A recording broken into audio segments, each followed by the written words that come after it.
Olá, meus irmãos. Hoje vamos dando continuidade ao nosso estudo, à nossa leitura comunitária no livro de Josué. Nós estamos aqui no capítulo número 6 e a partir desse capítulo vão ser relatadas aqui algumas batalhas que dão início à conquista da terra de Canaã, a terra prometida, a terra que Deus prometeu ao seu povo escolhido, ao seu povo santo. A primeira batalha contra a cidade de Jericó. Aqui vão ser duas cidades, né, que Josué terá que conquistar. A primeira é Jericó, a segunda é a cidade de Ai. E as outras duas batalhas vão ser 4 ao todo. Vão ser coalizões feitas entre 2 ou mais exércitos na região do sul e na região do norte. Nós estamos no capítulo número 6 e aqui relata a batalha com a cidade de Jericó. Aqui é o famoso cerco de Jericó, onde Josué ele recebe algumas instruções do Senhor para que ele possa invadir aqui os muros de Jericó. Essas instruções que o Senhor dá a Josué, elas expõem o caráter de aliança, né? Deus cumprindo aqui a sua promessa da aliança com o seu povo, e com base na sua graça, Deus deu essa terra a Israel, mas os israelitas eles deviam, né, se apossar dela, obedecendo às instruções do Senhor. Nós vimos a pregação de domingo do pastor, abordou um tema que fala sobre a soberania de Deus e a responsabilidade humana. E aqui nós temos um exemplo clássico sobre a soberania de Deus, onde Deus dá a terra a Israel, só que ele passa as instruções para que o povo obedeça e cumpra essas instruções. Josué passou essas instruções para o povo e eles conseguiram cumprir aqui, sinalizando aqui a responsabilidade humana. Então a primeira instrução, nós vamos ver aqui 4 instruções que Deus dá a Josué. A primeira delas, de que uma vez por dia, durante 7 dias, o exército devia marchar em volta das muralhas de Jericó, que eram cerca de 600 metros, né, ao redor da cidade, que eles deviam marchar. Aqui serviu de aviso de que o Senhor havia marcado esse território, marcado essa cidade para ele. Então o Senhor, como se ele essas 7 voltas ao redor da cidade, é como se o Senhor estivesse demarcando, né, mostrando que essa cidade era dele. Mais à frente, olha que interessante uma comparação aqui que Carson faz, porque mais à frente o rei de Jericó ele vai resistir a Israel, bem como Satanás também resistiu a Cristo e a sua igreja, mas eles não tiveram sucesso. A segunda instrução, de que 7 sacerdotes deviam ir à frente da arca, levando consigo 7 trombetas feitas de chifre de carneiro, sinalizando o início da Guerra Santa, porque a arca ela representava ali a presença de Deus, ela era o santo trono de Deus. A terceira instrução, de que 7 sacerdotes deviam marchar 7 vezes ao dia.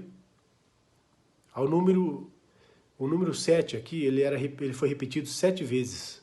Né? Ele é repetido 3 vezes. Aqui dá um sinal de perfeição, ou seja, os planos de Deus, né, eles são perfeitos. Os sacerdotes, 7 sacerdotes deviam marchar 7 vezes ao 7º dia. Então o número 7 é repetido 3 vezes. Deus e as suas instruções, a vontade de Deus ela é perfeita para o seu povo.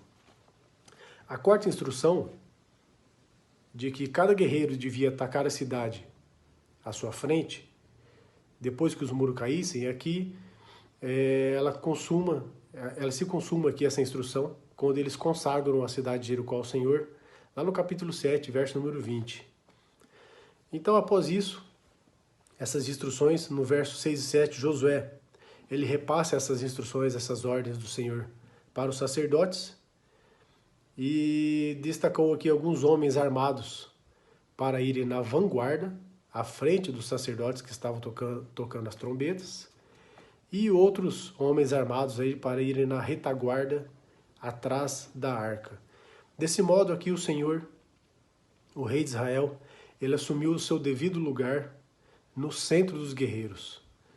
Nós sabemos aqui que a igreja primitiva, a igreja lá dos primeiros séculos, o púlpito da igreja, onde o pregador anunciava as boas novas para o povo, ele não era nem na vanguarda, na frente da igreja, nem na retaguarda, atrás da igreja, mas sim o púlpito ele era colocado no centro da igreja, né? Sinal de que o Cristo, a palavra de Deus, é o centro da igreja, né? Então, após isso, nos versos 15 a 21, Jericó cai. Aqui o exército santo, ele seguiu perfeitamente as instruções do Senhor, e depois de um grito, os muros de Jericó desabam. Hoje, na região ali do Vale do Jordão, onde fica Jericó, acontecem ainda grandes terremotos. São cerca ali a frequência desses terremotos, de grandes terremotos que acontecem ali, são cerca de 4 terremotos por século. E as escavações locais ali em Jericó, elas relatam vestígios de um desabamento de pelo menos um muro feito de tijolos, que foi um muro construído em Jericó naquela época.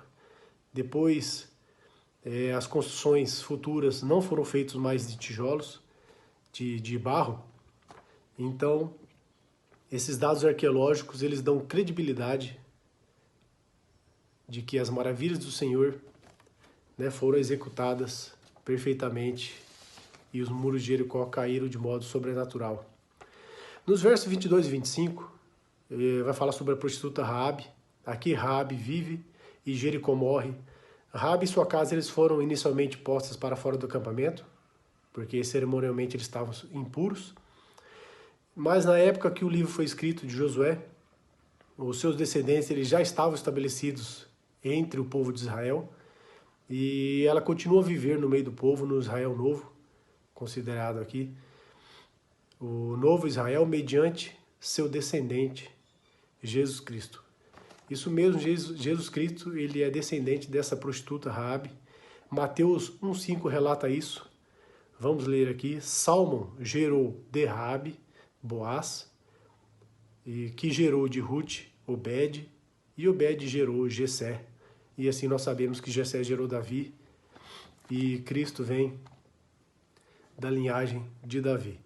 Uma aplicação final para nós é que Raabe e seus familiares eles foram colocados para fora do acampamento, porque cerimonialmente eles estavam impuros, e isso, a lei cerimonial que está em Números 31:19, eles teriam que ficar ali pelo menos 7 dias fora do acampamento, para que eles pudessem ser purificados da sua idolatria. Eles eram idólatras, eles eram pagãos, e os homens pudessem ser circuncidados. Bom, essa purificação, meus irmãos, nós já temos hoje, por meio de Cristo. Nós não precisamos mais ficar 7 dias fora da igreja para sermos purificados. Por isso que quando nós ceiamos ao Senhor todo mês, a palavra fala que nós devemos nos examinar antes, porque Cristo já nos perdoou, Cristo já nos purificou por meio da cruz. Então resta a nós, a nossa responsabilidade é orar e pedir perdão a Deus pelos nossos pecados, pois nós sabemos que Deus é um Deus misericordioso e por meio de Cristo nos absolve dos nossos pecados. Que Deus os abençoe.